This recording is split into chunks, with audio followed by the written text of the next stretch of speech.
I'm delighted to welcome resident Swami and head of the Vedanta Society of New York, Swami Sarvapriyananda. Alongside him, we have the highly accomplished philosopher, author, and scientist, Dr. Bernardo Kastrup. Welcome and namaste, Swami. Thank you very much for having me in this event. And it's an honor to be with Bernardo and Ivy and Sam, and with the rest of you who are in our live audience. So I'll just start with what I'm comfortable with, which is the Advaita-vedanta perspective and a little broader picture of some of the other allied schools of Indian philosophy. The subject today is, the Ivy just told us on a if you look into that, it's self, consciousness, what is the world, and life itself, basically. So all the really, really big subjects, really big questions. All right. So first, I think it will be helpful to get a view of classical Advaita Vedanta in brief, and then maybe open it up. Then maybe Bernardo can come in. So Advaita Vedanta is one of the many schools of ancient Indian philosophy. It's based on the Vedas, which are the foundational texts of Hinduism. In the Vedas, there are these texts called the Upanishads, which give us sort of the final or the highest conclusions of Vedic Hinduism. And based on the Upanishads, the orthodox schools of Hindu philosophy have developed over millennia. So the term Vedanta itself refers to the Upanishads, the source of spiritual knowledge called the Upanishads. Advaita Vedanta is one of the schools of Vedanta, but I would dare say it's sort of preeminent because of certain reasons which make it peculiarly sort of acceptable to the modern mind. There is little to no theology there, and the emphasis is on experience and reason. So Advaita Vedanta gives tremendous emphasis, importance to life as we experience it, and then uses reason to come to its conclusions. Just like all the other schools of Indian philosophy, whether Hindu, Buddhist, Jain, all of these ancient schools, the purpose was more or less the same. How do we overcome suffering? How do we attain fulfillment in life? So very practical purpose. But they very soon realized that they must have a current view of reality in order to achieve their aims, and especially a view of who or what is it that is seeking to overcome suffering and attain fulfillment. And the moment they focused on the self, the one which is trying to attain fulfillment and go beyond suffering, immediately they came upon the question of mind and consciousness. So mind and consciousness became a central question of Indian philosophy from the very beginning. From the Upanishads itself, these questions have come up. For example, one of the Upanishads goes right to what we might today call the hard problem of consciousness. It's called the Kena Upanishad, and it starts with a question. Most of these Upanishads are in the form of dialogues. So it starts with a question: what is it that gives us this experience of seeing, hearing, smelling, tasting? What is it that enables us to speak? What enables the mind to think thoughts, and so on? So basically, what is it that's powering our first-person experience of life? Just imagine, thousands of years ago, it starts with this question, and it straight away answers that it is consciousness. And then it talks about the nature of consciousness and how we know this nature of consciousness, and that's what sets us free from unhappiness or sorrow.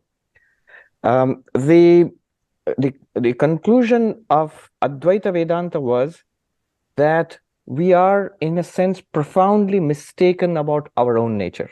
So when we try to find out who or what we are, we find that what we thought we were, without thinking too much, what we intuitively take ourselves to be, this little body, and it seems to be a tiny part of a vast material universe. And taking ourselves to be this, and with some kind of thinking going on inside, a kind of a bundle of thoughts and living matter, which is very small, very weak, subject to all sorts of illnesses and accidents and disappointments in life, and doomed to certain death in a very short time. And we seem to inhabit this vast, uncaring physical universe, which is going to go on. And we are not going to go on. We're going to die very soon. So this idea, this unquestioned idea about our reality, this, according to Advaita Vedanta, is at the source of our unhappiness. As long as we think we are that and we don't question it, there's really no way of breaking out of this deep existential trap we find ourselves in. And Advaita says the truth couldn't be farther from this. It's almost the other end of the spectrum, It says that we are actually not bits of matter. We are unlimited consciousness, being, consciousness, bliss, existence, consciousness, bliss, Sat, Chit, Ananda. These are the terms used in Advaita Vedanta. In fact, one interesting thing is that it just occurred to me very late, just maybe in the recent times, that the three biggest questions of philosophy, basically all of philosophy: what is real? So metaphysics tries to answer that. And how do we know anything or experience or know anything at all? Epistemology tries to answer that. And what's the point of it all? Is there, like beauty, goodness, morality, all of these questions? So the term used in modern philosophy is axiology, I think. There used to be different branches like ethics and aesthetics. They've all been grouped together under sort of what is good and beautiful. Now, what struck me was the Advaita Vedanta view of the ultimate nature of things, which is Sat, Chit, Ananda. It seems to be a direct answer to these three questions of philosophy. What is real? Pure being, isness, existence itself is real. And how do we know anything? How do we experience anything? Well, this existence is not a dull, dead object, material object. It's conscious, or it is consciousness itself. It is existence and consciousness. There's a new term used nowadays: presence. I like that thing. Presence means something that is, but is also aware. So it is Sat, pure being, limitless being, also Chit, pure consciousness, which enables all experience and knowledge. But that very same thing, that ultimate reality, is also Ananda, the Sanskrit term for bliss or complete fulfillment. So that's an answer to the question of what is the point of all this? Is there at all a point, and what's the point? So what is real? Sat. How do we know anything at all? All experience is powered by this very Sat, which is Chit or consciousness. And it is also the end of everything, the goal or the purpose of everything. And Advaita Vedanta's, the stunning breakthrough was that this ultimate nature of things, Sat, Chit, Ananda, is you. You, the spiritual seeker, the seeker, all of us. Our real nature is this Sat, Chit, Ananda.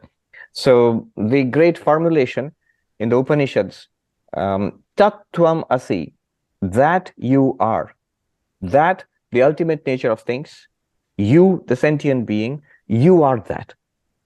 And once we realize this, once we come to know it and we see it as a living reality, at the deepest level, all our problems are solved. So if you are Sat, pure being, you are not born, neither do you die. The fear of death is gone.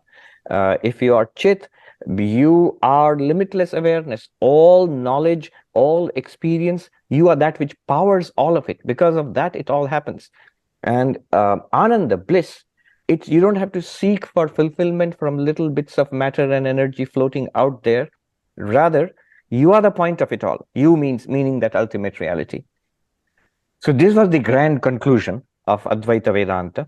Now, what do you do about it? Our problem is we don't see it that way. We don't understand ourselves or the universe that way. And Advaita's purpose is to sort of educate us to shift our paradigm so that we come to see the world and ourselves in that way.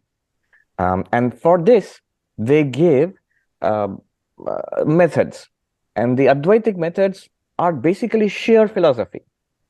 There are different ways in spiritual life. The most common path in spiritual life is devotion. you believe in a God and you have faith and love God. And so most theistic religions go down that path. There's another path, the path of mystical experience. So there are meditators like Patanjali Yoga, for example, which claims that if you quieten the mind and meditate, you will have some special access to truth. So mystical experiences.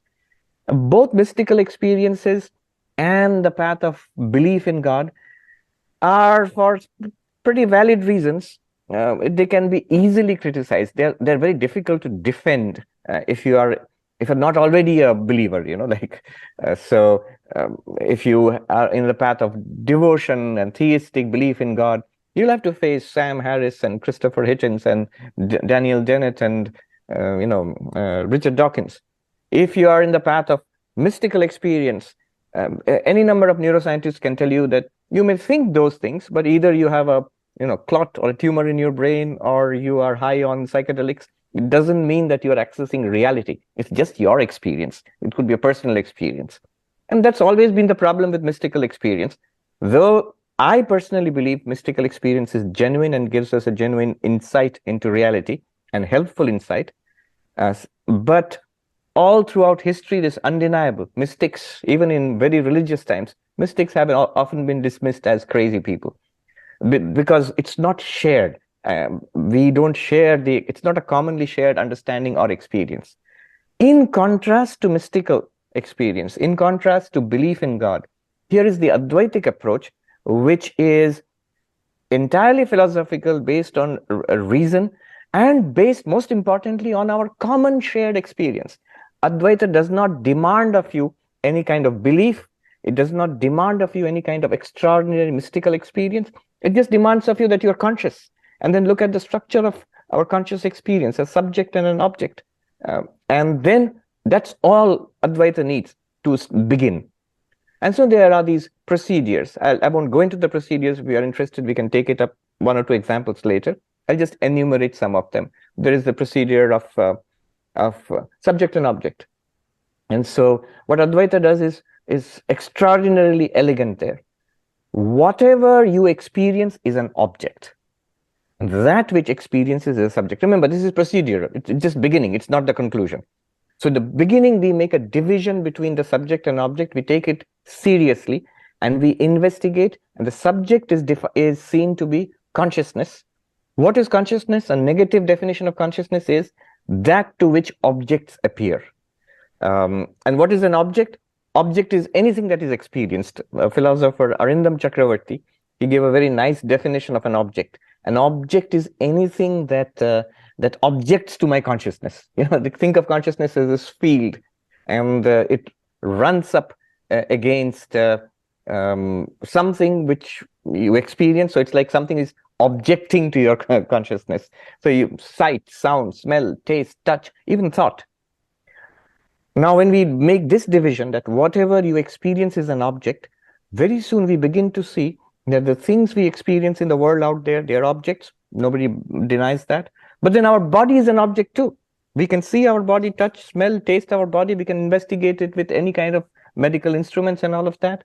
And even more stunning, even mind is an object. So thoughts, feelings, emotions, and clearly objects come in two varieties. One is a publicly shared, what you can see around you, and one is a first-person private set of objects called memories, thoughts, pleasure and pain, the very personality itself. So it's why Advaita Vedanta makes a clear distinction between mind and consciousness on the basis of this analytical knife, that mind is also something that appears to consciousness. And therefore, consciousness is just that which illumines all objects. If somebody asks, tell me one thing which consciousness does. Well, it does give us the experience of life itself. I know Christoph Koch named his book on consciousness that, the experience of life itself. First-person experience is what consciousness does. In fact, from Advaitic perspective, the definition of consciousness, experience is consciousness plus object. All right. So this is the first step in Advaita Vedanta. Multiple processes are there, seer and the seen, or the 5 levels of the human personality, the Pancha Kosha, or the waking, dreaming, deep sleep. all of these are procedures to make us appreciate that I am consciousness.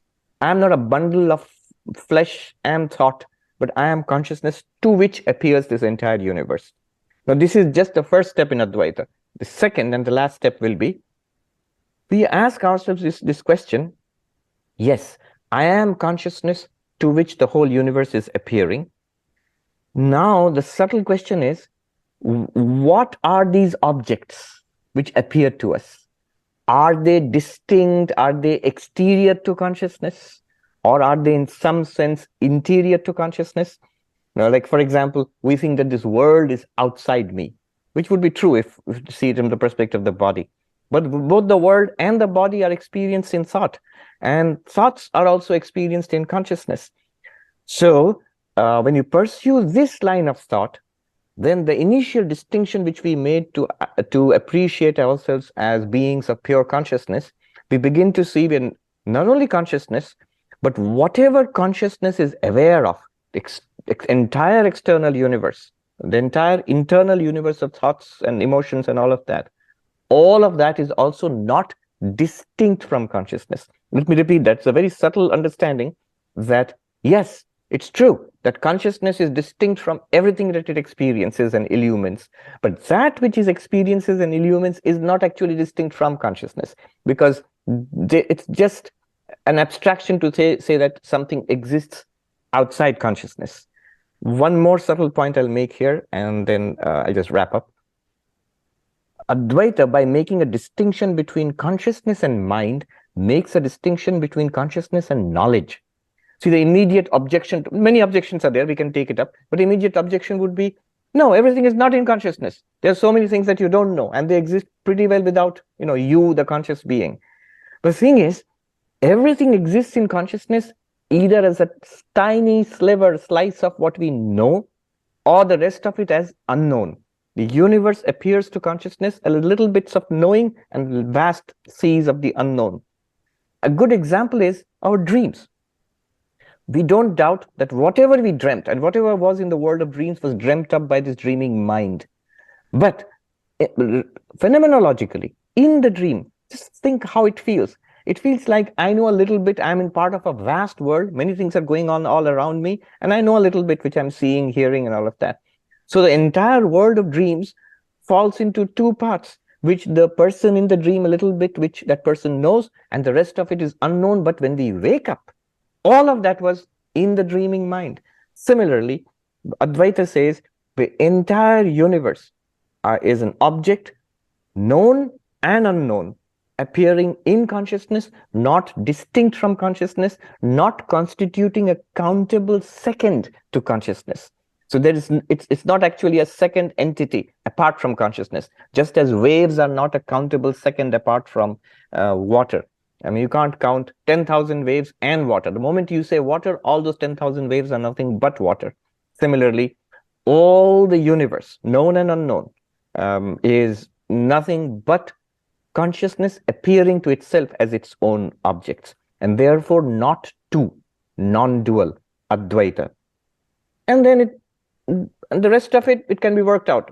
If this can be seen as a living reality, if our paradigm really shifts to this, then you begin to see how, at least at a deep existential level, our problems are solved. We are immeasurably greater than what we thought we were. And from that perspective, the little life of the body, its ups and downs, and its death are not such enormous disasters as we thought they were, So, yeah, let me rest at that. Advaita is, in one sense, very simple, easy to summarize, because all you need to say is that you are that. Yeah.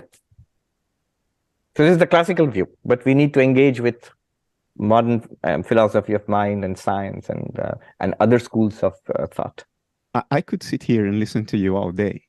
In less than 20 minutes, I think, with absolute clarity, you just summarized the key to life. And when you come from the woes of Western culture today, and you're facing that all the time, to be confronted with the clarity and simplicity of what is like drinking a glass of water after 3 days in a hot desert. Once, many years ago, I was accused of plagiarizing the Upanishads. And I decided to have a look. I mean, if I was doing that, it was not malicious at all. I didn't want to hijack anybody's culture or philosophy, but I did have a look. I was curious. And it was correct. I was plagiarizing many of the ideas in the Upanishads innocently, without maliciousness and without knowledge. Of course, there is a lot more in the Upanishads than anything I would ever be able to say. The Upanishads have multiple layers of meaning. There is a richness of nuance and subtlety that in the West was perhaps only vaguely approached by the Jungian concept of circumambulation. When you go around the same point, looking at it from different vantage points, so to absorb the entire meaning and significance of what one is trying to hint at. So that experience also sort of put me back in my place as a Western analytic philosophy regarding what I could ever hope to achieve. And it reassured me a lot, because when you are one of very few people in the culture that are actively going against the mainstream thinking, of course, there are days you wake up and you have self-doubt. It's like, this to me is so obvious. How come, so many people disagree? I mean, am I crazy? Am I failing to see something here? And the reassurance of texts written, well, at least verbally articulated 3,500 years ago, is just about the best reassurance a human being can get. You sort of relax into your own thoughts, and you know that you are in good company. So my respect for Hinduism has grown significantly, to the point that I started reading about the history of Hinduism. I wanted to know how those people in the Indus Valley, millennia ago, came upon these ideas. Because I felt that kinship, I knew more or less how I came upon these ideas. I wanted to know how they did that. And with that degree of richness, nuance, and sophistication. So my relationship, I think, with Hinduism today is one of profound admiration. It's a school of thought that never separated religion from philosophy and philosophy from life. Like we do in the West. Religion is Sunday morning, if at all. Philosophy is 9 to 5, if you are a philosopher.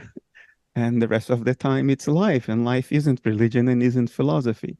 It's our analytical tendency to try to categorize and put everything in a separate drawer that leads to this schism in the way we relate to ourselves and the world, in which everything is compartmentalized and separate.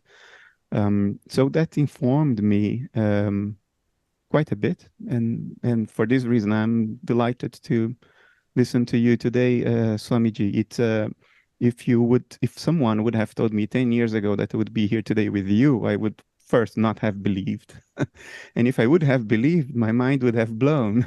So it's a good thing. Now I'm more mature. I can take this without blowing my mind too much. Thank you for that, Bernardo. I read one book of yours, Why Materialism is Baloney, and I learned as I was reading. I was learning. See, this is the important thing, to think and rethink everything all over for oneself and in one's own age. So, for example, I learned that the peculiar inversion which the dominant materialist paradigm plays on us.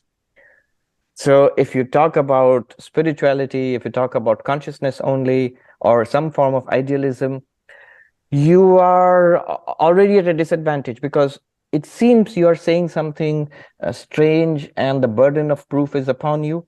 Whereas it is materialism. If you push it a little further, For example, what Bernardo, and I'm taking this entirely from his work, what struck me was, yes, it's true. Instead of idealism, which is making some crazy claim that the world is in consciousness, rather it is materialism which is making that claim. If from the materialist worldview, the entire universe, it actually exists in your head. I mean, it just takes a little bit of thinking what physiology is claiming and what neuroscience is claiming, that your brain generates what we call our first-person experience of both consciousness and mind, and therefore everything that you experience is within those processes of the brain. In that case, literally everything that we are experiencing right now is in the body exists, the brain exists, but your experience, your life, everything that you could know or will ever know is a sort of, as he puts it provocatively, hallucination. It's a hallucination in the brain, and all your science and everything has to be based on a trust of that hallucination. So this is another thing which he says, is that if you take the hard problem of consciousness, and one of the outcomes of that, the hard problem of consciousness with the complete worship of matter as the ultimate reality, which means it implies that consciousness is a product of matter. And if you cannot explain how matter is generating consciousness, then you cannot, in principle, say that that consciousness is limited to your brain. If matter is generating consciousness and you don't know how, in that case, consciousness must be some kind of a fundamental property of matter. In that case, everything is consciousness, or at least everything is conscious. So, as he puts it provocatively, your toaster and your, the household appliances, everything, it's not Advaita which is claiming that. It's actually the modern scientific worldview and its implications, which are claiming something that is as crazy as that. In fact, what Advaita is saying the other way around. He says, take your experience seriously. And when it says in consciousness, everything is experienced. That's all it says. And that's literally a true description of what's going on. Yeah, and it's not something that I would have come to. See, the advantage that I have is this already well-established body of thought from the Upanishads down to the modern age. Dozens of great masters have written dozens, if not hundreds of works. And there have been a body of scholars, practitioners, both monastic and lay, who have carried it down to the present age. So it's more like a doctrine, more like a body of work, which I just have to summarize in. But Bernardo's work is much harder. He has to take science seriously, he has to take modern philosophy of mind seriously, and his own intuitions, and sort of do pioneering work, sort of a lonely pioneering work. And the importance of that is, whatever results you come to are immediately acceptable to everybody, because it's no point does it go against established science, and no point does it go against clearly understandable reason and experience. Science, reason, experience, they all come together in what Bernardo is doing. I appreciate your words very much. If I can comment on some of it, I've, for the past 15 years or so, I have given much thought to why is it so difficult for the Western mentality, which we now have exported to the entire world. It's now in China, it's now in India, it's everywhere. We exported a particular set of axioms.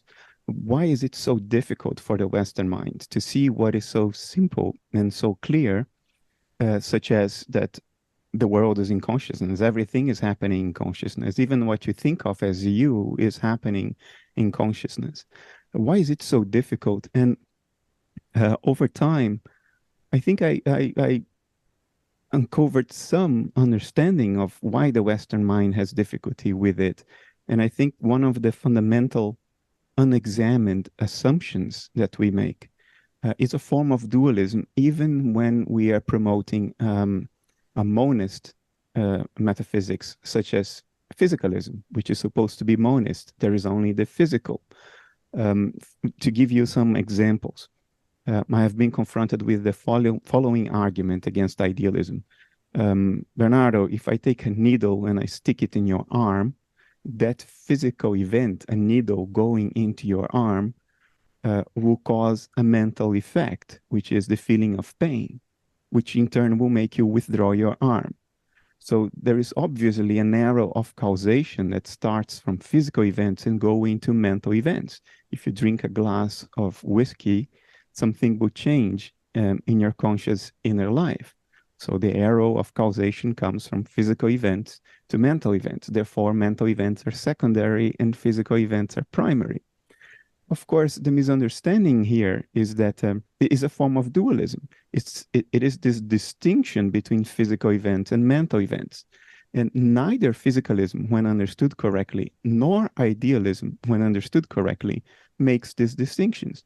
For the idealist, that needle going into your arm is a process in consciousness. It is a mental event, mental in the Western sense.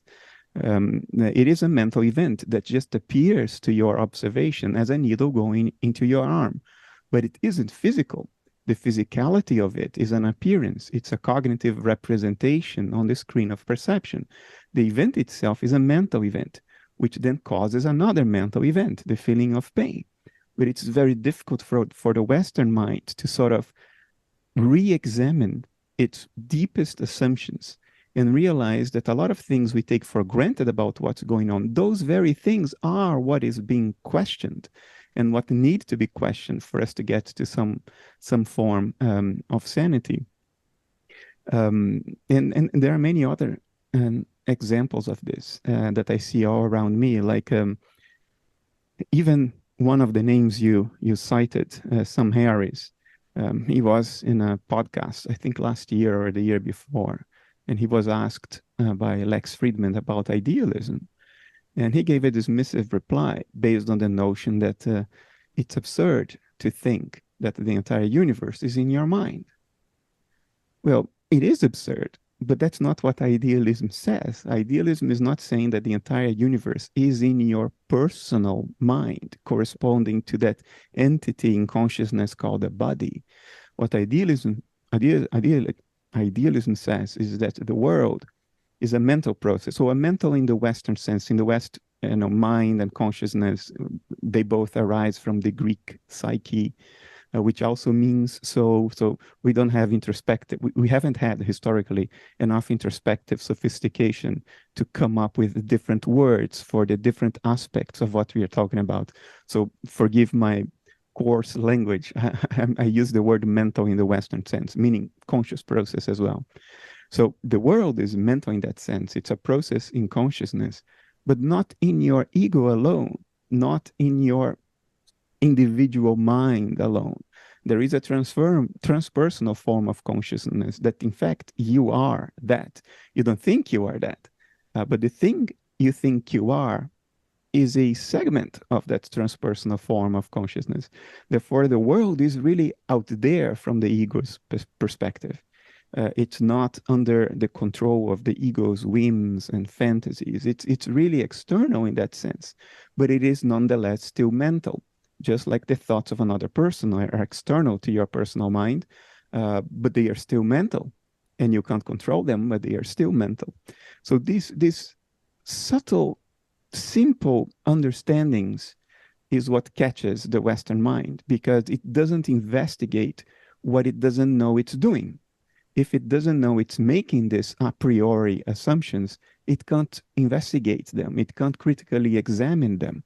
And that colors everything else that the Western mind is trying to make sense of, and leads to all kinds of misunderstandings, like Sam Harris misunderstanding idealism as a form of solipsism. And that's a great tragedy.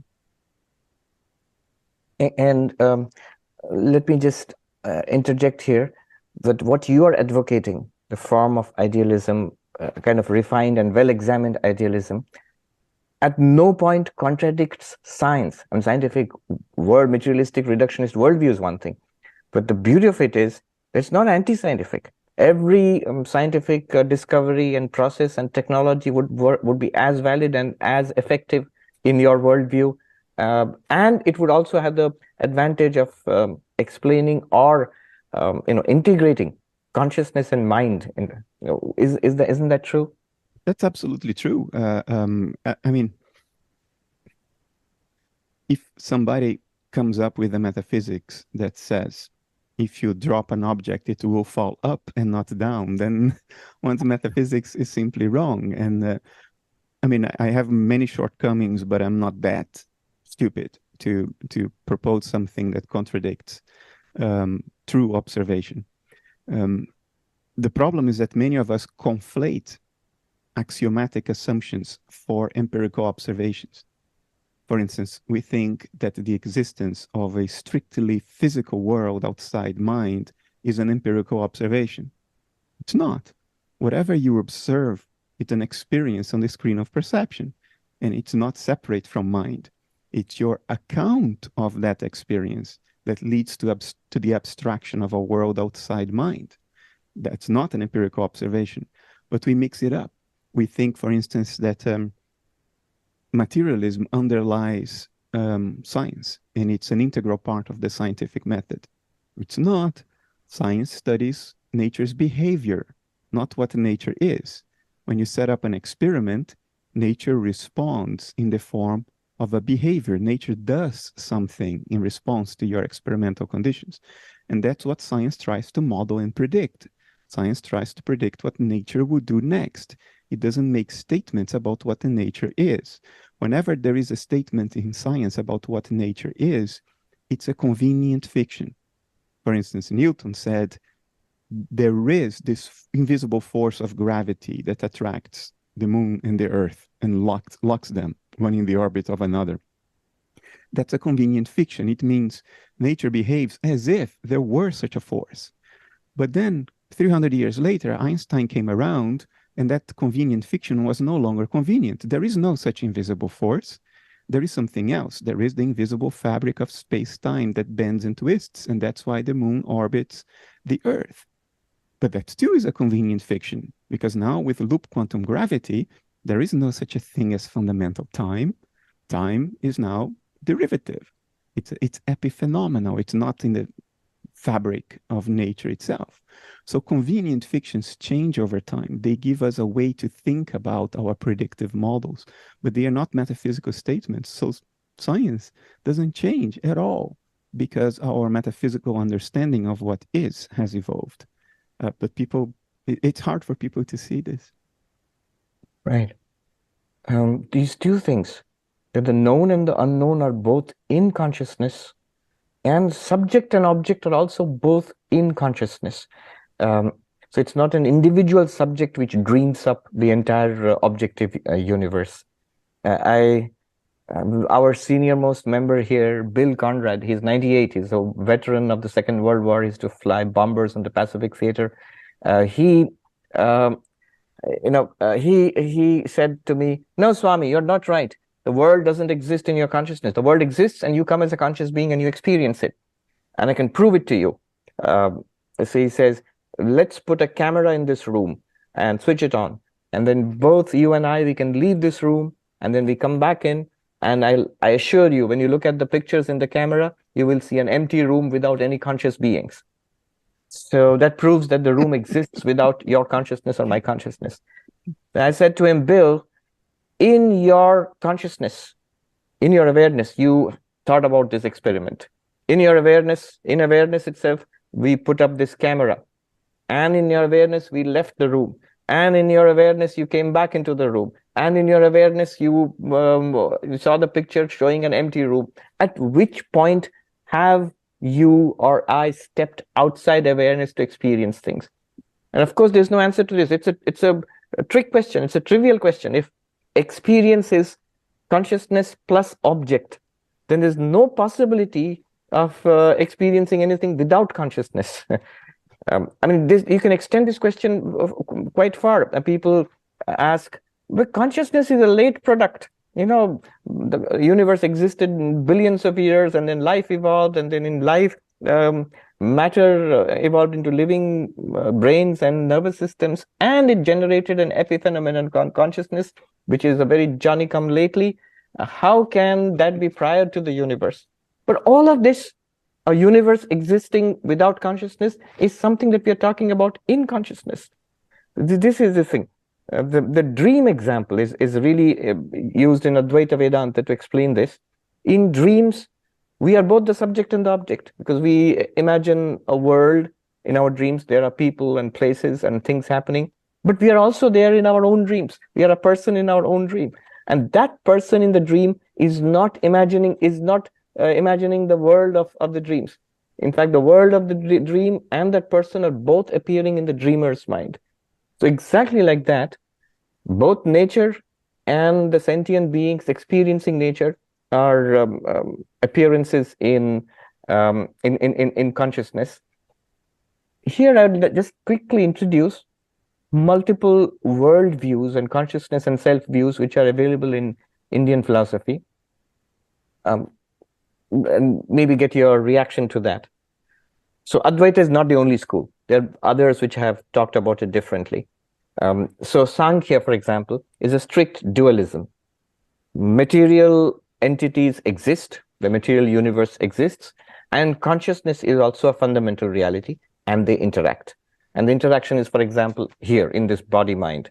Bodies and minds are all provided by nature, and you are consciousness, and you interact with this and become this sentient being, Sarvapriyananda or Bernardo. That's one view. The other view is a whole philosophy called Kashmiri Shaivism, which says, no, the material universe is not separate from consciousness. In fact, consciousness is dynamic, and consciousness produces or sort of extends itself or evolves into mind and material entities, like almost exactly the language you use, like whirlpools. And a particular whirlpool is a mind and a brain and a body. So consciousness evolves down to the mental and the physical, including the physical universe. It is all one consciousness. And the third worldview would be the Advaitic view that dynamism does not belong to consciousness. Dynamism, change, evolution, production, all of those appear to consciousness and are experienced because of consciousness. Just like a movie screen or a mirror doesn't change into what is, like the villain and the hero of the movie and the action in the movie. They're all appearances on the screen. Just as the dreaming mind doesn't actually become trees and plants and men and women and all of that in the dream, they all appear in the dreaming mind, the mind remaining the mind. So consciousness does not evolve, is not dynamic, is not static either. Being changing, unchanging, time, space, all of them appear in consciousness and to consciousness, and are not a second reality apart from consciousness. Both Kashmiri Shaivism and Advaita are monisms in certain senses. Advaita is very strictly non-dualism, only consciousness and everything appearing in consciousness. And Kashmiri Shaivism is also monism. It's only consciousness, but that consciousness is dynamic and changing and doing all these things. I don't know, where would you, at present, the way you are thinking now, where would you come down? I don't know whether my particular view is of much significance in view of the entire history behind these traditions, but I will share it for what it's worth. I think there are different levels of concession to language. How much do we concede to the structure of language? And we allow the structure of language to define the structure of our metaphysics. Of course, metaphysics has nothing to do with language, but our thoughts have.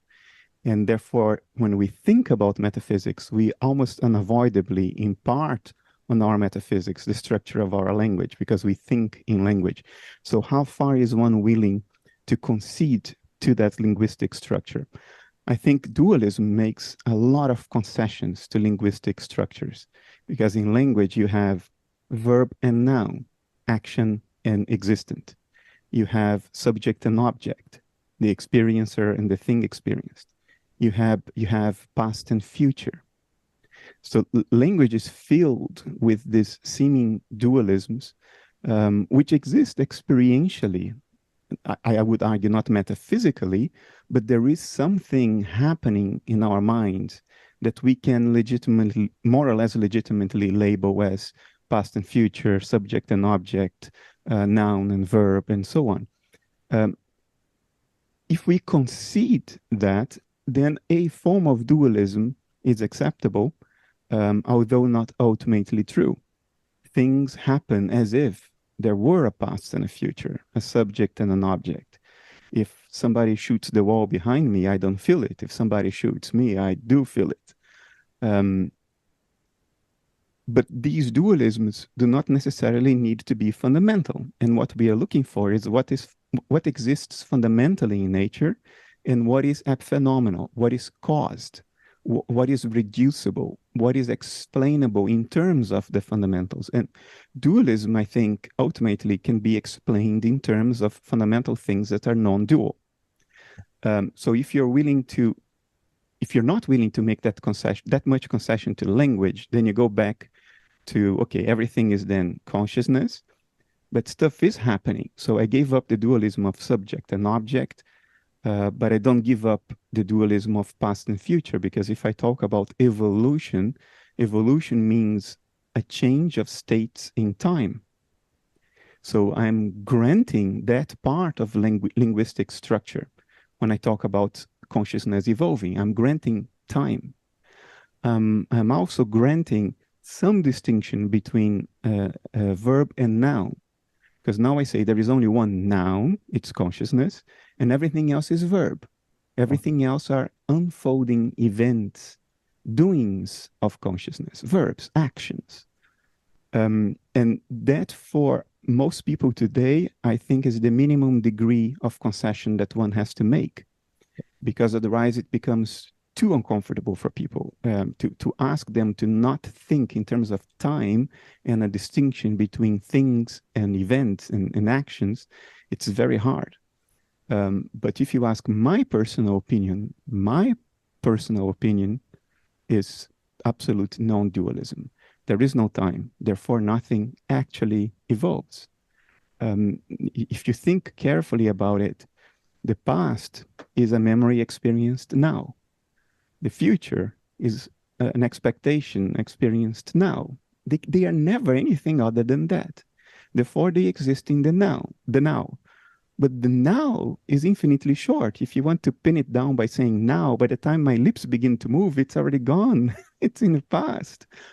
So the present contains everything, but it's not long enough for anything to actually happen. So nothing ever actually happens.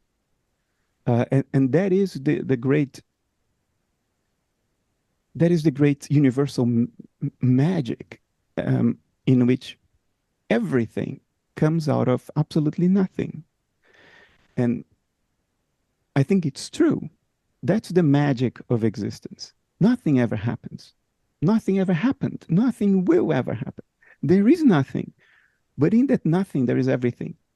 There is the concreteness of an era of time, a concreteness of an object, a concreteness of things that happen, the entire dance of life and death. But it's impossible to convey this to people in analytic terms. So a concession needs to be made at the level of culture, not at the level of personal insight. At the level of culture, a concession needs to be made.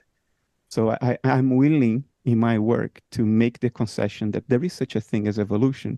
And it's not an insincere concession, because I think in eternity, outside of time, there is something ineffable that when projected onto time, we call evolution. Yes. In other words, evolution itself doesn't exist, but it's an image of something that does. We can't access the thing in itself. We can only access its shadow, its projection on time. So it's valid to talk about evolution so long as we keep in mind that it's not fundamental. It's a symbol. It's hinting at something that cannot be talked about, and which itself is not evolving. But there are properties to that thing that when projected onto time, we call an evolution of the world's states, or an evolution of an individual's mind, or the evolution of culture, the evolution of the species. So it's not invalid, but it's not ultimately true. So I think ultimately I remain with the Upanishads. Yeah. I hope my friend Rupert Spira doesn't get too upset with me. He's a Kashmiri chauvinist. But I think ultimately, yeah, it's the Upanishad. I think people in Hindus Valley 3,500 years ago hit upon something that is hair-raisingly undeniable, but is very difficult to talk about. Yes, beautifully put. I couldn't put that better myself. But when you say nothing exists, the Advaitin would sort of jump in and there and would like to say, well, but Bernardo is not talking about nihilism. He's the way Advaitin would put in is no thing exists. Yeah. So yeah, these discrete changing bits of matter, time, space, they are not ultimately real. And it's also interesting the concession that Bernardo is making to in a way it's a concession to practicality also, and that is something that the great non-dualists, they also came to this idea that even when you teach non-dualism, you must make a space for what they call conventional truth or relative truth. Even the great Nagarjuna, the Buddhist teacher of emptiness, he says that the Buddha taught two truths, an absolute truth and a conventional truth. And then he says, without resorting to conventional truth, nobody comes to that absolute truth. So all your science, philosophy, society, everything takes conventional truth seriously. Even spirituality takes conventional truth seriously in order to come to the insight of non-dualism. It's also interesting that in the history of Indian philosophy, so early on there were these absolute realists, the Nyaya school, which thought that there's a physical separate world out there, and of course there's God and there are selves, and language is that which reveals reality. For them, language is trustworthy because it reveals reality. And then all the subsequent schools, whether the Kashmiri Shaivas, the Buddhists, and the Advaitins and all, they all built upon criticizing this naive realist view of the Naiyayikas. They became suspicious of language. I think as philosophy develops, you see that everywhere. The criticism of a critique of language, a sophisticated investigation into how language functions and what it does and what it cannot do, and the illusions it generates. The Hindus came upon this with the Advaita critique of language. The Buddhists came upon this with the Madhyamaka especially the Madhyamaka critique of language. And in Western philosophy also we see, in the 18th, 19th and 20th centuries, it almost entirely became about language with Wittgenstein and others. That's absolutely true, yeah. True. And it's interesting how these two parallel developments of Indian philosophy, the Hindu Advaitic side and the Buddhist schools in the Nalanda school, and later on its developments in Tibet and in China and other places, they came to remarkably same conclusions. On paper, they seem to be absolute opposites. Self, no self. God, no God. It seems to talk about, Advaita seems to talk about some permanent eternal reality, and Buddhism says that such a thing cannot exist. And yet if you look at the language, the methodology, and the conclusions about world, self, ultimate reality, they almost seem, if not exactly the same, sometimes exactly the same verses are used, but they seem like mirror images. I know classical Tibetan Buddhist scholars, Tibetan and Indian, and classical Advaita scholars will not agree on this. They still hold on to 1,000-year debate between Hinduism and Buddhism. But if you just step back a little, it seems they're literally talking about the same thing. Yeah, language creates ghosts, and Yes. And ghosts have tremendous domain over our thinking. It's amazing. There's something you said in the beginning when you opened up. You were talking about the hard problem of consciousness, which is, if I articulate it rigorously, the idea behind the hard problem is that there is nothing about physical properties in terms of which we could deduce the qualities of experience in principle. In other words, there's nothing about charge, momentum, spin, mass, geometrical relationships, in terms of which we could, in principle, deduce what it feels like to eat an orange, to fall in love, or to have a bellyache. And that's a linguistic issue. The heart problem is a linguistic problem because, in other words, it doesn't exist. There is no heart problem in nature. A problem only arises because of our deluded accounts of nature. The problem exists only in our accounts. And it goes like this. At some point during the Renaissance, early Enlightenment, early Western scientists or proto-scientists realized that it's very useful to describe the sensed world in terms of quantities. So if you say, if my piece of luggage weighs 50 kilos, I will know what it will feel like to lift it as opposed to a piece of luggage that weighs 5 kilos. Or if the next town is 100 kilometers away, I will know something about what it will feel like going there than if the next town is 1 kilometer away. So quantities, 100, 1, 5, 50, they are very useful to describe the world of perceptions. But then the West tried to replace the world of perceptions with the quantities and say, what really exists out there are the 50 kilos, the 100 kilometers, and what it feels like to lift the piece of luggage, or what it feels like to walk to the next town.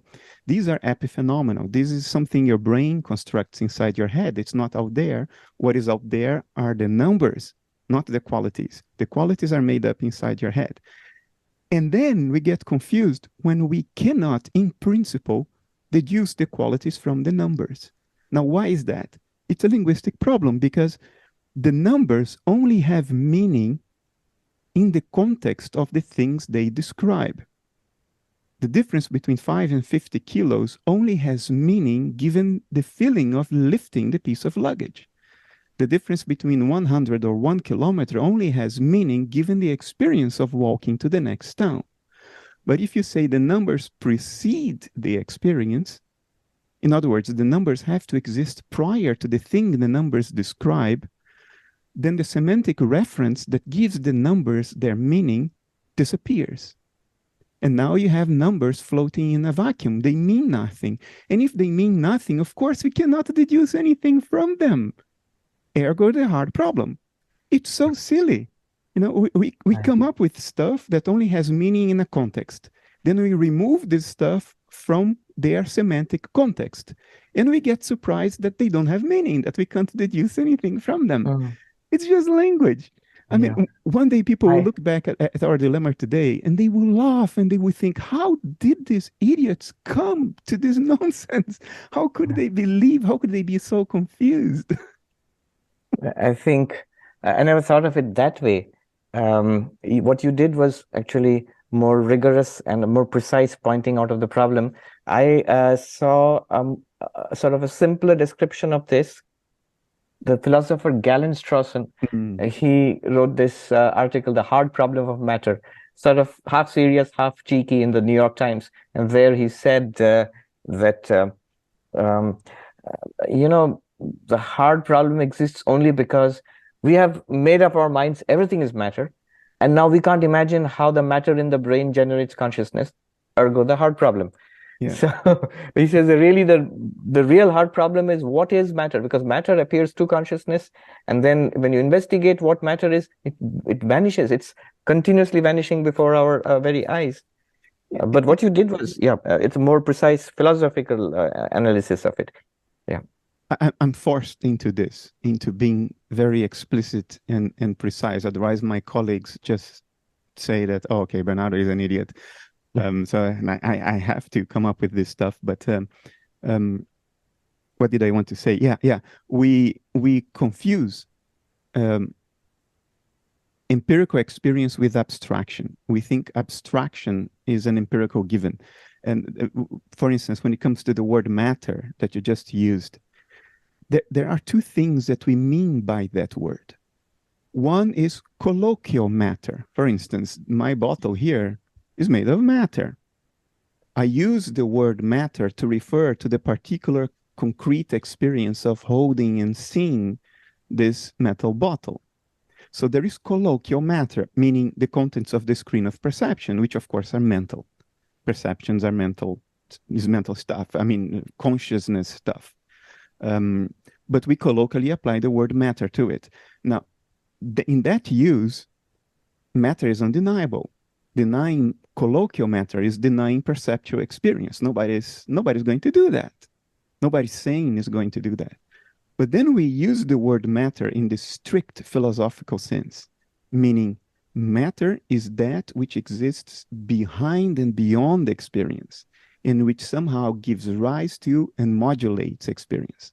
Matter is that which is purely quantitative and has no inherent qualities.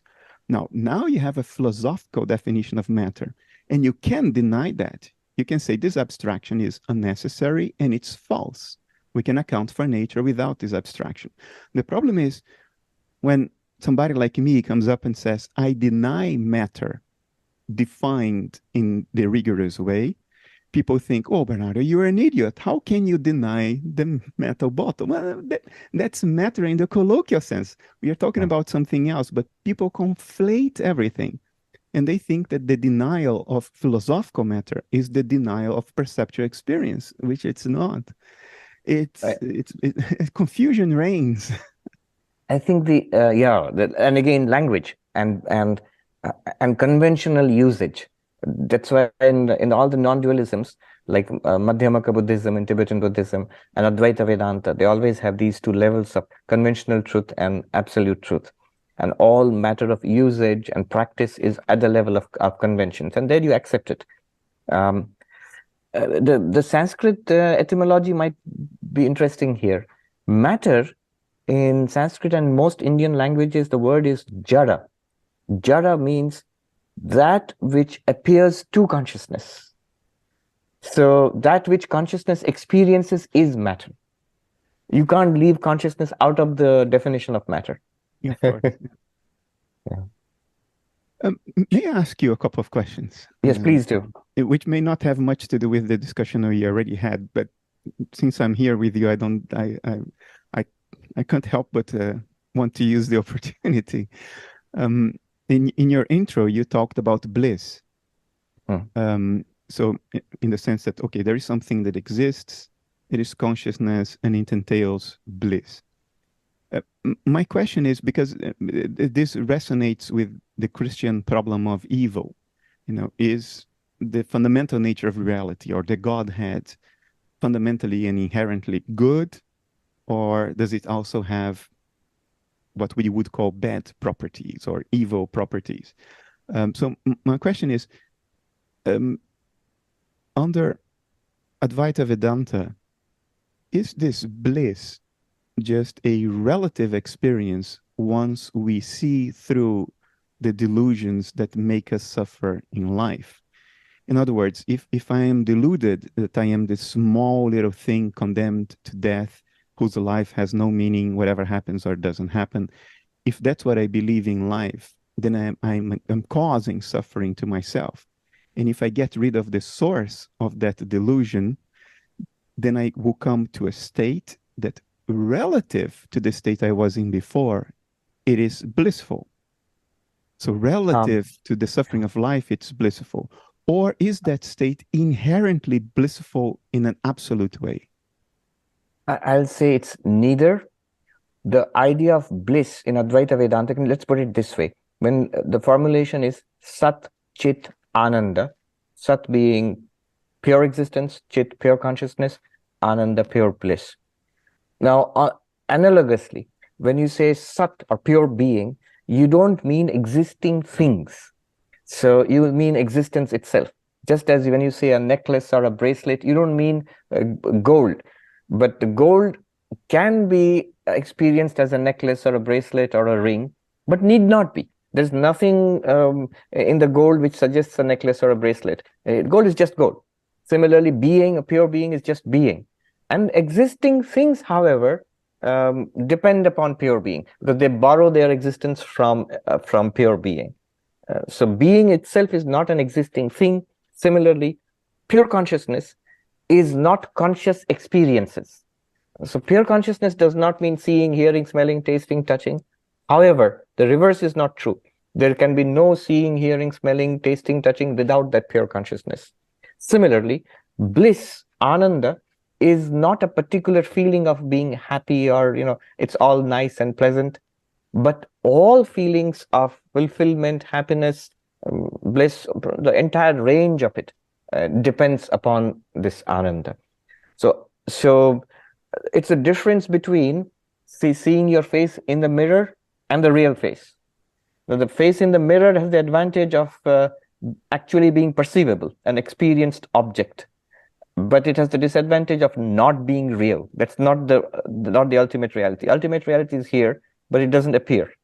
Similarly, pure being can be experienced as existing things, but not as pure being. Pure consciousness is that which can be experienced as all conscious experiences, first-person experiences. But in itself, pure consciousness is not a particular experience. Similarly, pure bliss is not, one very fantastic kind of bliss. Rather, that's what gives all meaning, purpose, and fulfillment to life itself. Another way of putting it would be the very appreciation of your limitless being consciousness is bliss. I'm translating from the Upanishad. The definition of Brahman in Taittiriya Upanishad is limitless existence awareness. Satyam Jnanam Anantam Brahma. Brahman is the ultimate reality, and it is limitless being, limitless awareness. This limitlessness of our being awareness is bliss. Once we appreciate that. Now, what does all this philosophical stuff mean in practical terms? So if you really see it that way, would you be happy or not? That's the cash value of the whole thing. The answer is yes.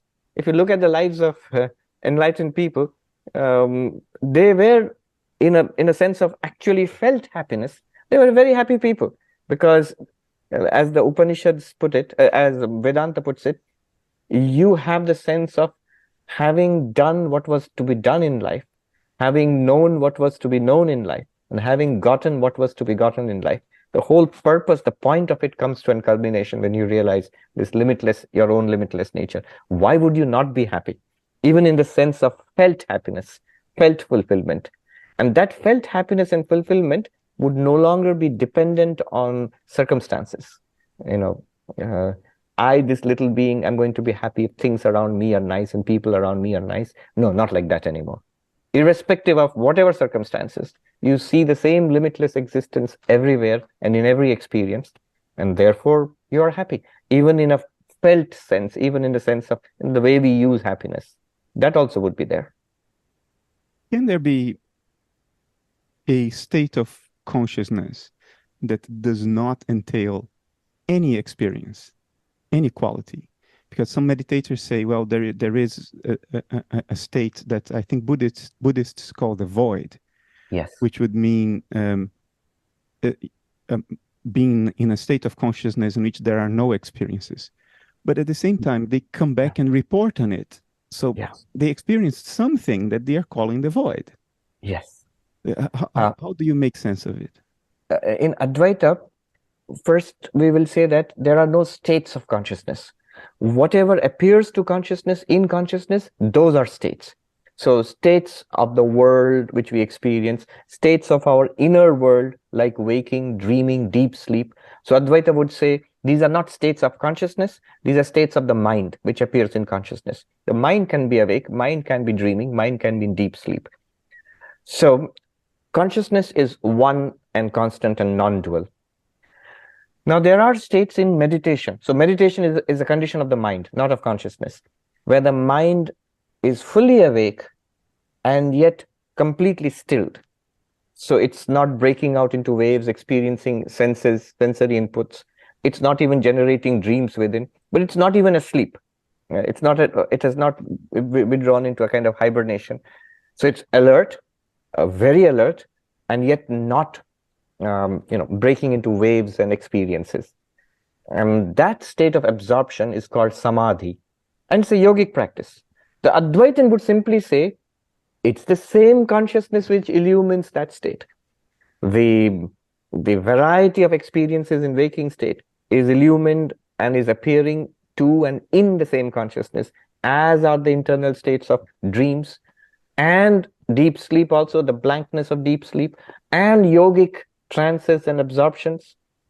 The value of yogic trances and absorptions is you are turning the mind as much as possible towards the ultimate nature of things. So instead of reflecting a world of appearances outside or a world of appearances in your mind, it's quote unquote reflecting your real nature. It's the best that the mind turned inwards in samadhi, in these yogic meditation states, is probably the best mirror in which to see yourself. One way of looking at it is consciousness is experiencing itself in a variety of mirrors. The mirror of our sensory experience is one. The mirror of our thoughts and understanding is one. But the mirror of the highest meditative states is probably the best mirror. But all these mirrors and experiences are appearing to one and the same consciousness. The man on the street who has no interest in philosophy, science, or non-dualism, and the highest non-dual meditator in the mountains of Tibet or in the forests of India, they are all being powered by one and the same consciousness, which is what we are. So samadhi is the fairest mirror. Is that a that would be, I never used that term earlier, but I guess I just came up with it now. But it's the best mirror. Vivekananda says, he says that the only thing that we can do is polish the mirror. It's a cryptic statement. The only thing that we can do is polish the mirror, which is polish our personality, this is our moral and ethical life, and our power of attention, and our power of understanding.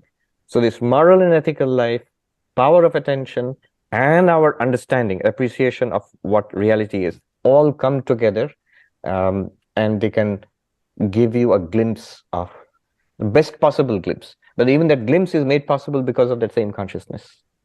Yeah. So there is something it is like to be in samadhi. It's not completely empty. It's just empty of everything else that isn't samadhi. Yes. There is. It's also a first-person experience, but very different from every other first-person experience, because every other first-person experience is interpreted in and through mind. So when the mind is stilled, that also is a first-person experience. And that's why you can also report something about it. So the way Sri Ramakrishna describes it is illumined by illumination. Other times what happens is consciousness illumines thoughts in the mind, understandings in the mind, perceptions garnered by senses. But here all of that has been stilled. So the illumination is sort of self-illumined there, or self-revealed there. Even there the mind persists, but in its best. Sri Ramakrishna puts it in this way: pure mind, pure consciousness are one there. So Swamiji, would it be contentless then? Would you say a contentless state? Oh, certainly cognitive experience. Certainly contentless. That's already, that they have already emptied their mind of mind formations. So it stops. No sensory input, no generation of thoughts from within, and yet no sleep either. They have not fallen, the mind hasn't shut down either. It's stilled. There are various ways of coming to it. In fact, devotional practices, Christian mysticism, Islamic mysticism, and the many kinds of Hindu devotional mysticism, it can bring you to that state. Or non-theistic. Thank you for bringing that up. Yeah, a non-theistic. It could be a completely yogic approach or a Buddhistic approach, which makes no ontological commitment to God. Just purify the mind, still the mind, and you will get a glimpse of this truth. It's still a glimpse. It's still not the truth itself, because you are the truth. And it's great that you cannot be objected. The only way we can objectify ourselves is this. So in one sense, the entire experience of life, from the most quotidian daily sensory experiences up to samadhi, is basically this limitless consciousness trying or objectifying itself. In India, in Vedanta and yoga, there is an ancient debate. What is the way to enlightenment? Is it samadhi, meditation leading to samadhi, or is it philosophical inquiry, vichara? The Advaitins would stress this philosophical inquiry. You are that already. and ignorance is what covers it up. And so an inquiry will destroy this ignorance if you take a good hard look at what you are. The yogis will say the real problem is the restlessness of the mind. The truth is always shining. Calm the mind, and you will know what you are. There's one commentary by a great Advaitic master, Madhusudana, who says there are two kinds of mental constitutions. One can benefit from samadhi, the other can benefit from philosophical inquiry. So just now I feel guilty, so I'll ask just one more question relatively quickly. It is a popular interpretation amongst Westerners that Eastern philosophical traditions, such as Advaita-vedanta and maybe Buddhism as well, that the idea there is that life with its suffering, it's some kind of cosmic error, some kind of cosmic mistake. And that the best way to go about it is to try to get out of it, to leave life. I personally don't see things that way. To use the language you just used, I see life as a variety of mirrors, and even though they are distorted and they are based on delusion, they are still mirrors. There is still a meaning inherent to experiencing oneself through the walls of delusion and confusion in our culture. How do you see that? Is this whole thing an error that should be corrected? That's certainly the language used in classical Advaita Vedanta and in classical Buddhism and other philosophies also. Swami Vivekananda, however, he said we proceed not from error to truth, but from lower truth to higher truth. That was Vivekananda's formulation. And I just say this, notice the ideal in these paths. What are they aiming at? In Advaita Vedanta is called Jivan Mukta, enlightened while living, not a perfect heaven after death or some kind of freedom after death or after samadhi. Right here in this life, with this insight, with this living enlightenment, you continue in this life, live life. And look at the ideal in Mahayana Buddhism. That's the bodhisattva, who doesn't want to disappear into nirvana, but is continuously, not only one lifetime after lifetime, is continuously engaged in life, but from an enlightened perspective. So in both of these developments of Indian philosophy, it's not life denying. It's in fact an enlightened life which they're looking for, from lower truth to higher truth. Well, Hari Om Swamiji, Hari Om, and hi Bernardo. I don't have any question per se, but just want to know from Bernardo, do the Western approach segregate between consciousness as an entity and consciousness as an operating parameter or an operating entity? Is there any difference between these two, or there is only one consciousness which is being considered? Under analytic idealism, consciousness would be the only thing that actually exists. Well, it isn't a thing either. And whatever words I use to describe it will ultimately beg the question. Like I could describe it, and I do often, as a spatially unbound experiential field. In other words, a field that is constituted of the potential for experience, but experiences themselves would be patterns of excitation of the field. Experiences would be actions or behaviors of consciousness. And the thing that behaves, which is not a thing, would be consciousness. And it would be the only existent. And it would have inherent properties or inherent dispositions towards certain behaviors, because it is what it is and it's not what it's not. And there you could find back the archetypes of Jungian psychology, for instance, or Plato's ideal forms, which is another way to talk about the same thing. And if I dare be so bold in the presence of Swamiji, that's the same idea behind the polytheistic aspect of Indian philosophy. The archetypes of Brahman, the inherent dispositions or the potential patterns of behavior of Brahman. In other words, the many gods and goddesses are doings, and the only thing that actually exists, the doer, is Brahman itself. I don't know how Swamiji will regard what I just said. It's probably inaccurate. It's a new insight to me, and I think it's a beautiful way of putting it. Patterns of excitation or behavior in consciousness. Advaita would immediately shy away from this. Kashmiri Shaivism would be delighted if you say this. And I noticed this connection between the multiple forms of Brahman, the forms and qualities which are imposed on Brahman in the various gods and goddesses in Hinduism. What struck me was, that's interesting, because when you take away even the concept of God, and you have something like Buddhism, even there you have to generate a whole array of deities who represent various kinds of, you might call them Jungian archetypes. So the Jungian archetypes, the gods and goddesses in Hinduism, and the range of deities which display different kinds of power and grace in Tibetan Buddhism.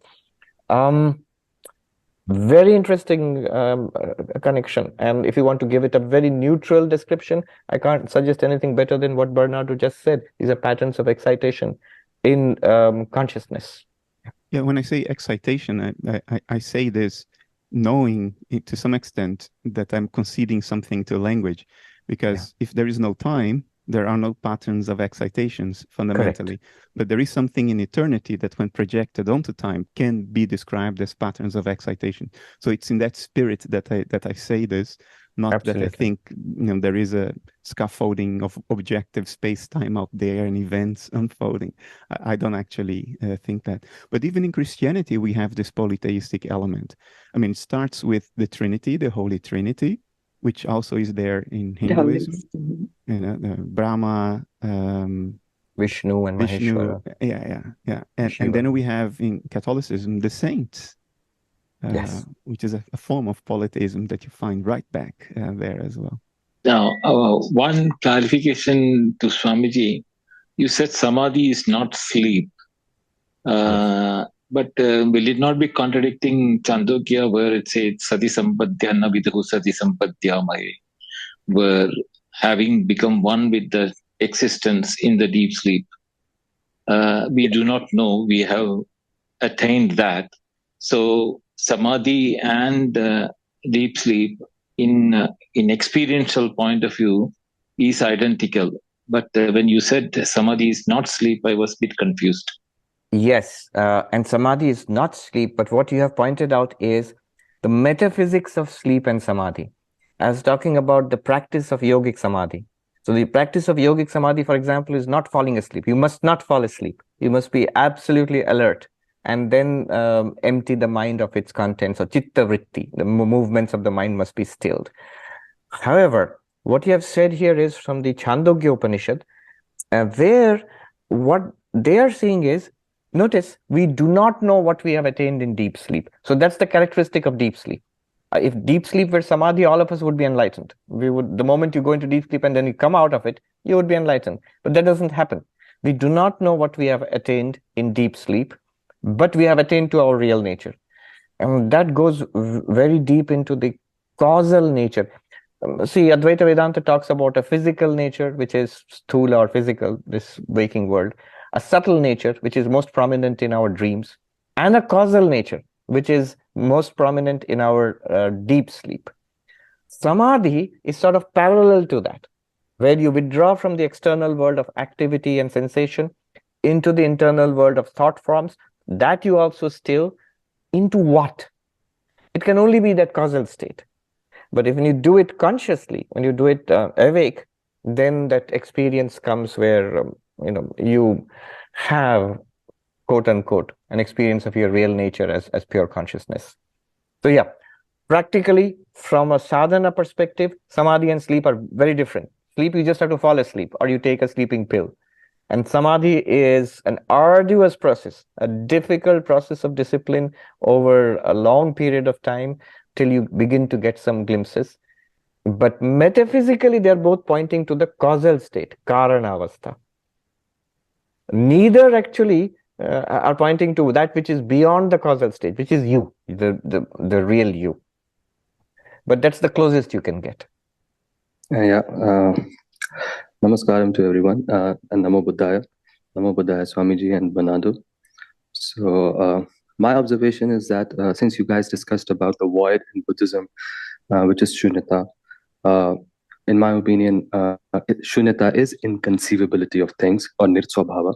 And my question is, what is, in your understanding, this void in Buddhism or shunyata in Buddhism is, and how much of it has helped each of you in your seeking of truth? And since we are also discussing deep sleep, particularly to Swamiji, I would like to ask, is there a connection between shunyata and deep sleep? Let me start there. Deep sleep, I would like to characterize it as not an absence of experience, but an experience of absence. And Rupert Spira also uses a similar language, I found out.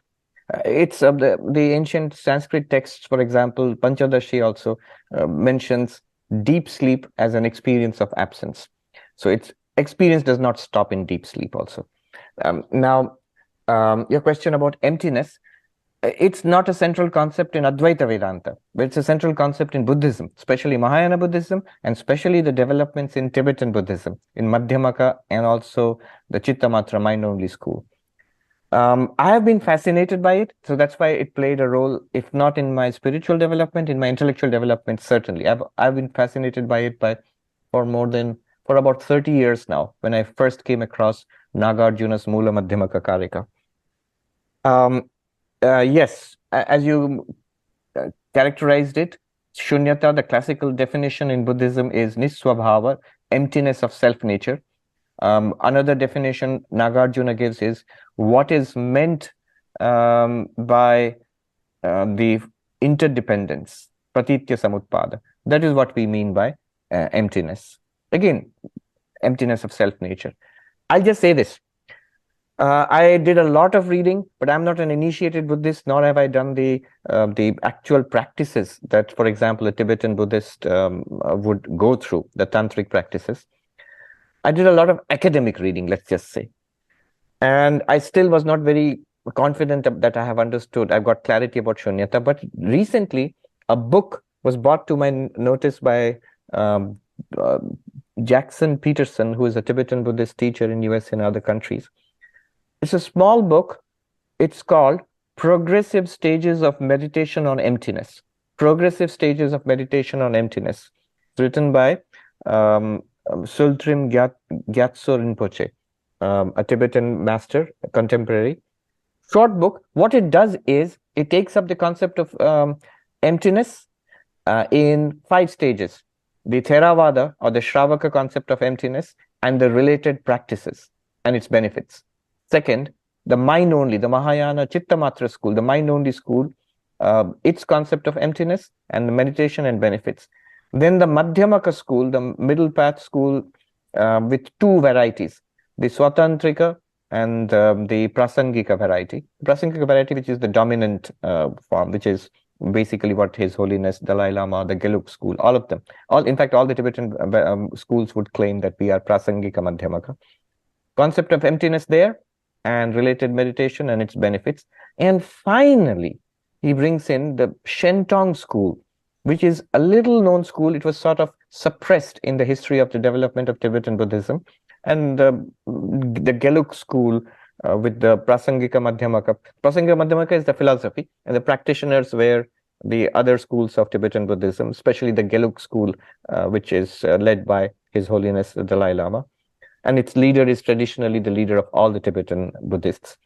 But there was another group of monks called the Jonang school, the Jonang monastery, and they practiced the Shentong kind of Mahayana Buddhism. They called themselves Mahamadhyamaka, the great Madhyamakas. And there, if you see the description of emptiness, if you see it in that book, the description of emptiness, this just literally the same description of pure consciousness or pure being in Advaita Vedanta. So there it's sort of resolved, at least to my mind. My feeling is the shunyata approach, the emptiness approach, and the Advaita approach, they are different approaches. One should not conflate them. And so that's the beauty. If you have got 2 different approaches which lead you to a non-dual realization, that's the beauty. But my feeling is they're both pointing to the same non-dual realization. Thank you. So thank you, Swamiji, for that wonderful answer. Yeah. So the same question I would like to pose to Bernardo as well. Like, because he mentioned first the, about void in Buddhism in his question to Swamiji, and that's why I want to ask Bernardo as well. Like, what is his understanding of shunyata, or the void in Buddhism, and how much of that has helped him in his seeking of truth? Bernardo, if you can answer that. Sure. I mean, I'm not any kind of initiate, so I'll share a view with you for what it's worth, but I'm not sure you should take my particular view seriously. I don't. I entertain my view as a kind of a tentative account. That's all there is to it. Well, that's all right. Years ago, Yeah. I found myself very unexpectedly in a state that made me sort of freak out after a couple of seconds. And when I popped out of it, the only thing that came to my mind was, oh, this is the Buddhist void. And if you ask me why did you make that association? I'm not sure, but it was the only thought that was in my mind. Like, oh, this was the Buddhist void. But I don't have any practice. I don't have any discipline. I was completely unprepared to find myself where I suddenly found myself. So I sort of bolted out of it like a cornered animal running out of reflex. But I kept thinking about it for years afterwards, and trying to reconcile that with analytic idealism. And the way I found to reconcile that was that I also have a background in electronics engineering, and engineering came to my rescue here, because in engineering we have this concept of a carrier wave. When you set a station on your car radio, and you say, I set my car radio to 102 megahertz, that's a carrier wave. The carrier wave in and of itself is just a single tone. It doesn't have any information beyond that single tone, a single note. The voices you hear or the music you hear are distortions of that single tone. So if the single tone is a sinus, what you actually hear, the voices and the music, is just distortions around the sinusoidal wave. And within the context of that analogy, the way I try cumbersomely to account for the void is, the void is not an emptiness of experience, because I remember something. I experienced something. And Swamiji's words were perfect when he said that. I thought, this is it. I experienced emptiness, as opposed to having been in an emptiness of experience. And how do I account for it in the context of analytic idealism, in which every experience is an excitation of an underlying field of subjectivity? I think of it as a carrier wave. When you calm all the distortions, something is left behind which is still experienced. It's a carrier wave. In classical Hindu music, the best analogy would be how do they call the drone? It would be the drone of Hindu music, that almost constant note in the background of everything that is happening on top of that. So that's how I would account for it. It definitely entails some form of metacognition. You're not asleep. You recognize the absence of content of your mind, so much so that when you are out of it, you still remember it, and you can point to it. You can't describe it, but no, there was that. This was there, and you start gesticulating cumbersomely like a child. But yeah, I think it's the drone. I don't know, I'm probably wrong, but when I came to this idea, something calmed down inside me. It's like, okay, at least I have a tentative account. If I can pitch in, Ivy, just a comment here. And the special value of that experience would be that now when I'm back to seeing, hearing, smelling, tasting, interacting with the world and my own problems and everything, it's still that carrier wave. It's still the emptiness nature. So the calmness that you felt, Bernardo felt at that time, that calmness can be carried over, theoretically at least. It can be carried over into our experience of the world. So when now I'm listening to not the drone, but music and speech and talk, it's still emptiness, and you can be as calm here. One of the practices in Advaita is just imagine what it was like to be deeply asleep, in deep sleep. No world, no thoughts, no dreams, no sense of self, no sense of even thinking or even cognizing I am asleep. If you're doing that, you're not asleep, and yet you are there. And exactly that is the you who is here right now.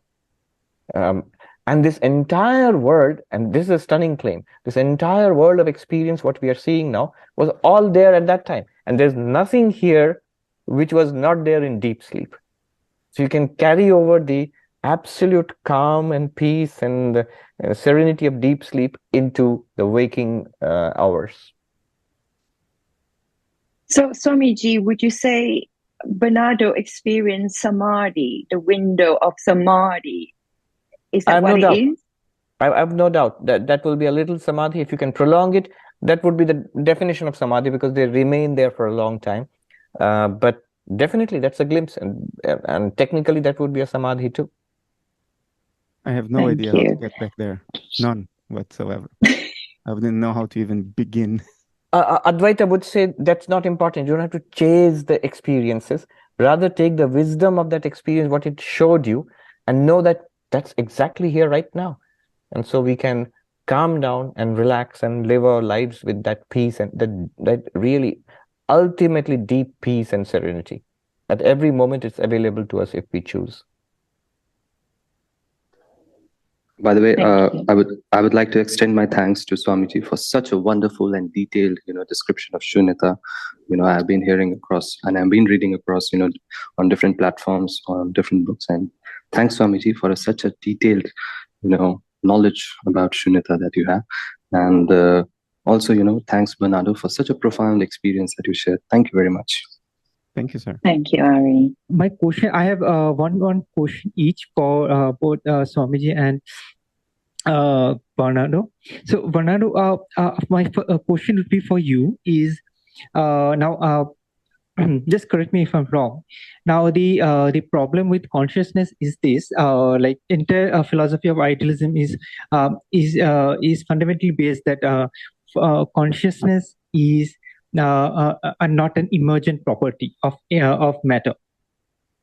Now, the problem with hard problem of consciousness and others is that still now the neuroscience is not able to do that. And most of the arguments follows. Not one criticism which comes in always is that just because it has not been able to do so doesn't mean that in the future it can't be.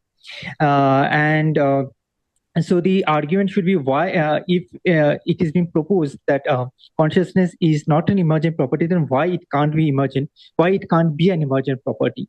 So in the context of philosophy and in the context of your work, since you are a pioneer in that, would you like to share 1 or 2 points here for us that which shows that why it can't be an emergent property of matter?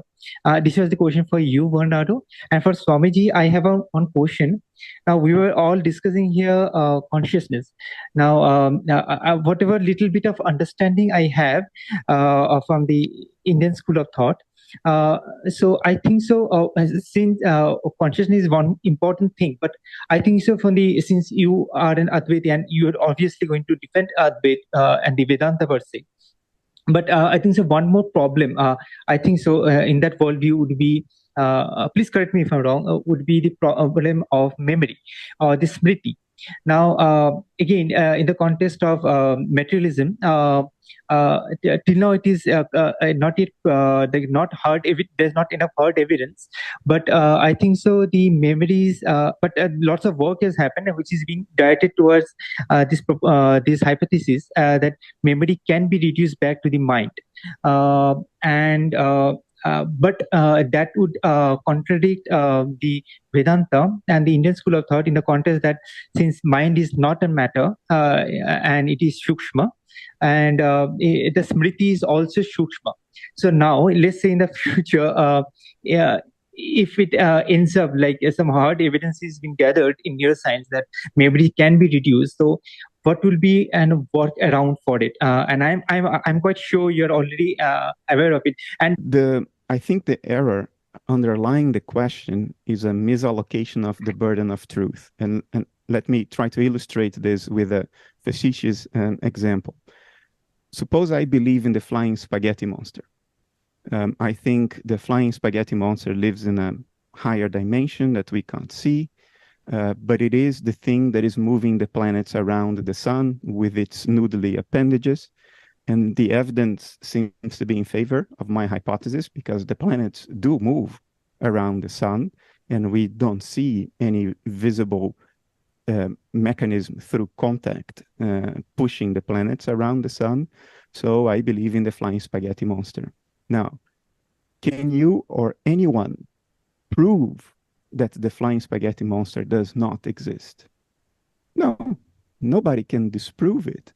Nobody can disprove that there is right now a 19th century teapot in the orbit of Saturn, because aliens could have come to Earth in the 19th century, entered an old woman's house and stole her teapot and went back to the Pleiades, but on the way got bored with the teapot and dumped it, and it got caught in the gravity well of Saturn. You can't disprove that. Now, there are endless hypotheses that cannot be disproven. Now, why don't we take them seriously? Because we don't need to, because the burden of proof is not on the person who proposes more entities that are necessary to account for empirical experience. The person who maintains that there were aliens and teapots and robberies or invisible noodly monsters in extra dimensions, the burden of proof is on them to explain to us why we need to entertain all of those inflationary hypotheses for which we don't have direct evidence in order to make sense of nature. So when the materialist says there is this fundamental metaphysical category that is totally different from and outside mind, and it can be exhaustively described purely in quantitative terms and has no inherent qualities. Now, that is the flying spaghetti monster. That is the teapot in the orbit of Saturn. They have to argue why we need that extra hypothesis beyond the empirical given, which is mental stuff, mind stuff, consciousness stuff, because that's what we have before we begin theorizing. It's the only metaphysical given of nature that mental processes and qualities exist. So I cannot prove to you that mind or consciousness cannot be an emergent property, but I don't need to prove that to you. If I can come up with an account of nature that does not require that inflationary step, that spaghetti monster, that teapot in the orbit of Saturn, then that's it, because there are a great many other silly hypotheses that I also cannot disprove and nobody can disprove. Now, I can actually do better than that. And I can even argue that beyond whether it's possible or not, the very idea underlying the notion that mind is an emergent property of physical stuff is internally contradictory. Because what we define as matter outside mind is quantities, like how many meters, how many kilograms, how many hertz, coulombs, joules, and so on and so forth. What are those quantities? Well, those quantities are descriptions of natural phenomena that are experienced on the screen of perception. Even if those natural phenomena are the patterns of clickings of instrumentation, measurement devices, they are still experienced as such. If those quantities were descriptions of physical stuff, the moment we now say that the physical stuff arises by emergence out of the quantities, we are contradicting ourselves. Because now what we are saying is Okay, we start by contemplating the territory. We describe the territory with a map. And now we say, oh, but wait a moment, the map precedes the territory. The quantities precede the qualities. And the qualities emerge somehow, nobody knows how, the qualities somehow emerge out of the quantities. That's entirely and strictly equivalent to saying the territory emerges out of the map. And that's, of course, internally contradictory because the map only has meaning as a description of pre-existing territory. If you say it precedes the territory, now the lines on the map mean nothing. They have no semantic grounding. Forget whether it's metaphysically true or not. It means nothing. You don't even get to the question of whether it's metaphysically true. You don't need to get there because it lacks any semantic content. It's an internal contradiction of a very strange line of thinking. That when it began, it was known to be a political tool against the church, but somewhere between the 17th century and now we forgot about that. And we even know when we forgot that. We forgot that mid-19th century. I don't think that's a major problem, for the worldview that we are talking about, the Advaitic or the Tibetan Buddhist worldview, or many of these idealistic philosophies. Memory, even machines have memory. You don't even have to bring in consciousness.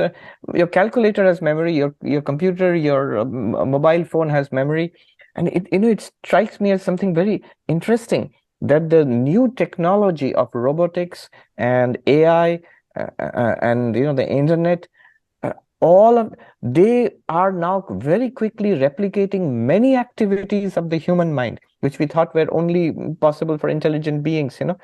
So memory. Then creativity, they're writing short stories and painting pictures, and then decision making, driving the Google driverless car. All of these are very good simulations or copies of what we do, except just one thing. There is no evidence of any first-person experience, any consciousness in any of these machines. And for that, you don't have to ask me. Just ask the experts. If you ask the engineers in Google and Facebook and all, are your programs, are your machines and robots, are they conscious? They'll say absolutely not. We have no idea at all at where to begin. Now, what strikes me is, in some sense, creativity, decision-making, these are complex things. And you are now able to make machines and programs which do that. AI can do that very well, a very good approximation, even better than human beings. In comparison to that, consciousness does what one might say a very simple thing. It just gives you first-person experience. It gives you experience itself. That's all. It doesn't do anything very complicated. So my question is, it should have been relatively easier to make machines conscious first. And creativity, playing chess and writing short stories should have been more difficult. But no, not at all. It's all of these are objective processes. If you look at it from an Advaitic analysis, it becomes very, very clear what's happening. Even the mental processes are all objective because they appear to consciousness. But consciousness is not an objective process, so it cannot be duplicated in that way. Memory is also something that appears to consciousness. So a machine has memory. It can demonstrate memory behavior. Let's put it this way. And we also have memory. We can demonstrate memory behavior. And we also have an internal experience of remembering, trying to remember, tip of the tongue phenomenon, or forgetting. All of these are first-person experiences. And consciousness can exist without memory also. Suppose a person who has got Parkinson's or Alzheimer's and literally forgets almost everything. Is that person unconscious? No, that's also a kind of being. The consciousness, according to Advaita-vedanta, is exactly the same and undimmed. I mean, if you have a philosophy which claims that consciousness is undimmed in deep sleep, then they would have no problem in saying that consciousness is fully present in an Alzheimer's patient, for example, who has no memory. So very quickly, is there absolutely no way to prove that consciousness can affect the matter using scientific? Like I can lift my hand and consciousness has already affected the matter and I can observe that the hand got moved and I moved the hand is what I report. So is there no way to kind of do this in a more scientific way and actually prove that, consciousness is managing this? And somewhere I think, Levin's experiments are kind of proving it, because a single cell cannot, form a body. And it's actually coordinated by external process. I mean, somewhere like that, we can probably explore that, right? Bernardo? This question is to Bernardo.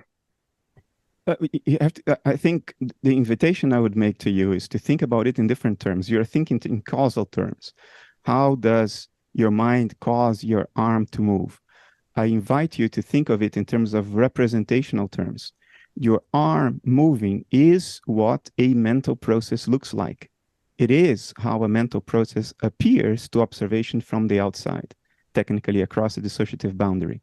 So don't think about, how the mind causes the arm to move, because if you think in those terms, you're thinking dualist terms, which then begs the question, because the hypothesis we are putting forward is precisely that there is no such dualism.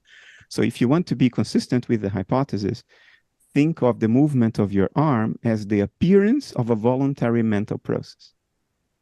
It's what it looks like, not the result of a cause, not the effect of a cause, but the appearance of a mental process. No, but then it's then like a road taken, we take a left road instead of right road. So somewhere something is happening. I know, I mean, it's a tricky question, because in computer science terms, I say everything is abstract, so nothing is happening. But here, experientially, something is happening. So somewhere, where is the change? How to understand the change, right? Otherwise, I need to say basically that I have got all the options. It is like I'm making the change. I'm making a choice of where I have to go. In which case, I am basically like a god, in the sense that I can make any choice of affecting reality. How do you interpret that as? Your personal mind is not the universal mind. Under analytic idealism, your personal mind is a dissociative segment of the underlying field of subjectivity. So you're not like God. You can't wish for the galaxy of Andromeda to suddenly look pink in the night sky.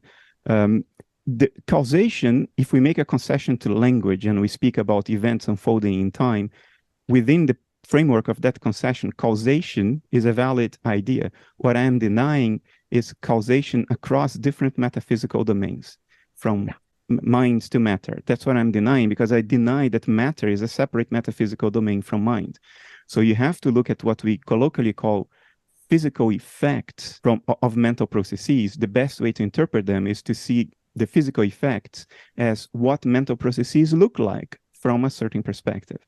But mental processes can causally affect one another. Your thoughts can causally set the tone for your emotions. Your emotions can set the tone for your fantasies, which can set the tone for your dreams, which the next morning can set the tone for how you feel, which in turn set the tone of your thoughts, and so on and so forth. So this pattern of causation, I think ultimately it's a projection of something ineffable outside time, but within time, it's valid to speak of them. I think the error is in trying to see metaphysical causation across metaphysical domains. I think that is the error. Now, stuff is happening all the time, of course. Stuff is happening. Mind is self-exciting. Is there any implausibility underlying the concept of self-excitation? In other words, that mind can self-cause its own dynamics? No, because it's embedded in physics.